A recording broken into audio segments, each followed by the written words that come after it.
with respect to Donald Trump's picks for his administration. We're being joined by Mr. Jonah Blank, who's a former foreign policy advisor to President Joe Biden, who'd also advised Biden for 9 years on the Senate Foreign Relations Committee. And he's joining us live on this broadcast. Mr. Blank, thank you very much indeed, sir, for taking time out and speaking to us here on WION. Now, this, of course, is the question. Matt Gaetz has now withdrawn his nomination. Donald Trump has now tapped into Pam Bondi. In your assessment, how much of a hiccup is this for Trump, who's putting together his administration? Well, thank you for having me.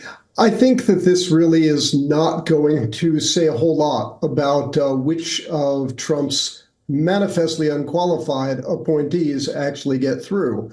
Almost all of them will get through, and a historically large number of them are utterly unqualified for the jobs they're seeking. But let's be clear, most of them will get through because the Republicans have a majority in the Senate, and that's really all you need. Now, it's interesting that Donald Trump, all through his campaigning, had said that his intention is to drain the swamp. And the Department of Justice, he had been categorical in saying, was something that was used and weaponized by the Biden administration in effectively carrying out a political witch hunt against Donald Trump himself. So many would say that he has some personal scores to settle. Do you think he's likely to do that? Oh, absolutely. He has promised, he has threatened to do that. Everything in his past shows that he will do that. He tried to do that in his first term, and he often succeeded. The U.S. government is going to, as he himself has threatened, be turned into simply an organ of Donald Trump's own personal vengeance.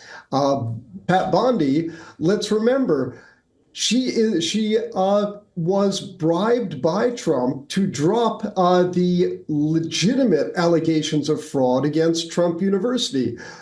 Allegations which resulted in the closing of Trump University. That's how she got her start in Trump world, by accepting a payoff from him in exchange for a corrupt deal. So yes, she will of course carry out his campaign of vengeance, as he himself has said he intends to operate. Just to probe this a bit further, Donald Trump said that many of the cases were just politically motivated. There simply were no cases against him, and the Biden administration was pushing that through. And now that Trump would be in charge, do you think cases will be opened up and carried forth against people like Hunter Biden, where there are business dealings that Hunter Biden had with Ukraine, which could again come up front and center in American politics?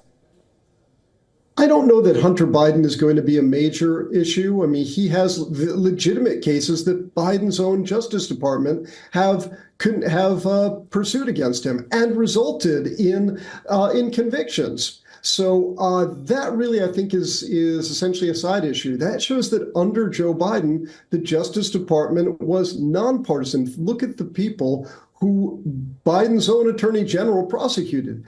His own son, Democratic leaders such as Bob Menendez and Henry Cuellar, while letting go Republican elected officials who have been very credibly accused of a variety of crimes. We are going to see trumped up prosecutions, but they'll be from Donald Trump's Attorney General. And it'll be interesting to see as to what happens. As they say, we live in interesting times, and American politics has never looked more interesting.